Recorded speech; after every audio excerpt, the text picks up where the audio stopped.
ৰাজ্যৰ ষষ্ঠতম গুণোৎসৱত লখিমপুৰৰ এখন বিদ্যালয়ত শিক্ষামন্ত্ৰী ডক্টৰ ৰণোজ পেগু, বিধায়ক মানৱ ডেকা। লখিমপুৰ জিলা পদ্মনাথ গোহাঁই বৰুৱা বিদ্যালয়ৰ ষষ্ঠ সংখ্যক গুণোৎসৱৰ প্ৰথম পৰ্যায়ৰ দিনটোতে উপস্থিত থাকে ৰাজ্যৰ শিক্ষামন্ত্ৰী ডক্টৰ ৰণোজ পেগুৰ লগতে বিধায়ক মানৱ ডেকাও।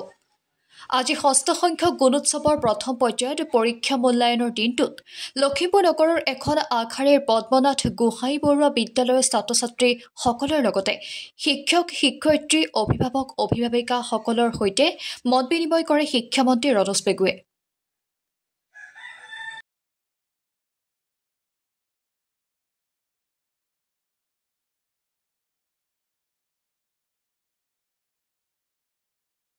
আমাৰ অতি মৰমৰ বিদ্যালয়ৰ ছাত্ৰ ছাত্ৰীসকল, আমি পৰম সৌভাগ্য যে অসম চৰকাৰৰ শিক্ষা বিভাগৰে আয়োজিত যি গুণোৎসৱ অনুষ্ঠান, এই অনুষ্ঠানত আমাৰ মাজত আহি বিধায়ক মানৱ ডেকা ছাৰ প্ৰমুখ্যে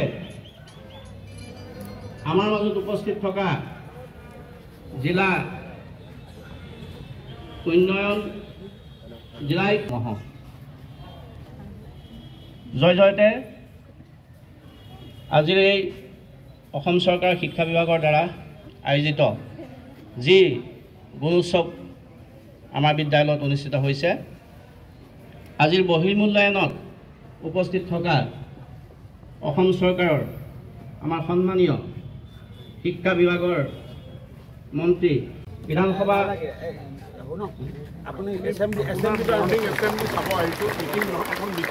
লগতে আমি সকলোকে আমাৰ তৰফৰ পৰা আদৰ সম্ভাষণ। সুপ্ৰভাত, মোৰ নাম মাজেদা খাতুন, মই সপ্তমমান শ্ৰেণীৰ সহকাৰী এগৰাকী ছাত্ৰী। আজি মই আপোনালোকৰ আগত এটি মহৎ লোকৰ বাণী ক'বলৈ ওলাইছোঁ। মহৎ লোকৰ বাণীটি হৈছে বিদ্যালয়ৰ প্ৰধান শিক্ষয়িত্ৰী অঞ্জুমণি কাকতি বাইদেউক আমি আহ্বান জনাইছোঁ।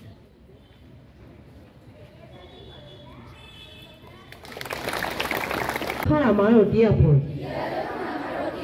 আমি সদায় বিদ্যালয়লৈ আহিম, বন্ধু বৰ্গৰ লগত মিলা প্ৰীতিৰে থাকিম, শিক্ষাগুৰু আৰু জ্যেষ্ঠসকলক সন্মান জনাম। আমি আমাৰ বিদ্যালয়খন পৰিষ্কাৰ কৰি ৰাখিম, ভৱিষ্যতে দেশৰ একোগৰাকী সহকাৰ ছাত্ৰ। আজি মই আপোনালোকৰ আগত মিলেটৰ বিষয়ে দুষাৰিমান ক'বলৈ ওলাইছোঁ। বৰ্তমান সময়ত এটা চৰ্চিত বিষয় হৈছে মিলেট। উপায় অৱলম্বন কৰিব নালাগে। সত্য যিটো আছে আমাৰ বিদ্যালয়ত, গুণগত মানদণ্ডৰ যিটো সত্য স্বৰূপ, সেই সত্য স্বৰূপটো আমি গম পালেহে আমি সঠিক পদক্ষেপ ল'ব পাৰিম।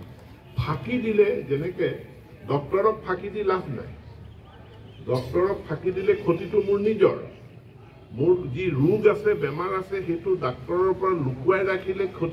সেৱা সংক্ৰান্তীয় ছাৰ্ভিচ বিভিন্ন বিষয় থাকে। তেওঁলোকৰ সেৱাসমূহ একোখন ছাৰ্ভিচ ৰুলৰ দ্বাৰা, আইনৰ দ্বাৰা নিয়ন্ত্ৰিত হয়। গতিকে সময়ে সময়ে সদৌ কৰ্মচাৰী পৰিষদৰ লগত চৰকাৰে আলোচনা গতিকে অসম কলেজ মই আলোচনাত বহিছোঁ, আমি আলোচনাত বহিম।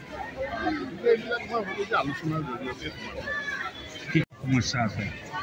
ৰাজ্য চৰকাৰে বা শিক্ষা বিভাগে আমি নিৰন্তৰভাৱে ব্যৱস্থা গ্ৰহণ কৰি আছোঁ।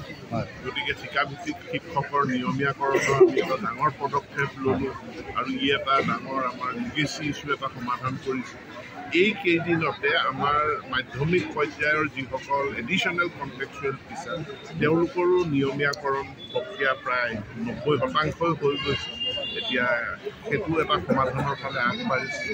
প্ৰাদেশিকীকৰণৰ কিছু লিগেচি ইছ্যুজ থাকি গৈছে, আমি স্বীকাৰ মাধ্যমিক সেই ইছ্যুখিনিও আমি সমাধান কৰাৰ কাৰণে ব্যৱস্থা কৰিম। মাধ্যমিকত আমি দেখিছোঁ ড্ৰপ আউট ষ্টুডেণ্টৰ তেওঁলোকৰ আৰ্থিক দৈন্যতা এটা আছে মাক দেউতাকৰ, যাৰ কাৰণে তেওঁলোকে আধাতে স্কুলখন এৰুৱাই দিছে আৰু উপাৰ্জনমুখী কৰিছে। সেইটো কেনেধৰণে? তাৰ কাৰণে আমি দৰিদ্ৰতা নিৰ্মূলকৰণৰ কাৰণে চৰকাৰে ব্যৱস্থা গ্ৰহণ কৰিছে। ইয়াৰ কাৰণেই অৰুণোদয় আঁচনি হৈছে। মহিলাক ঋণমুক্ত কৰিবৰ কাৰণে মাইক্ৰ' ফাইনেন্স ঋণ ৰেহাই আঁচনি গ্ৰহণ কৰা হৈছে আৰু ইয়াৰ এটা ইম্পেক্ট কৰিছে। আমাৰ 25% মানুহ তেওঁলোক দৰিদ্ৰতাৰ গ্ৰাফৰ পৰা ওলাই আহিছে বুলি নীতি আয়োগে প্ৰতিবেদন। গতিকে মানসিকতা যেতিয়া নাইকিয়া হৈ যাব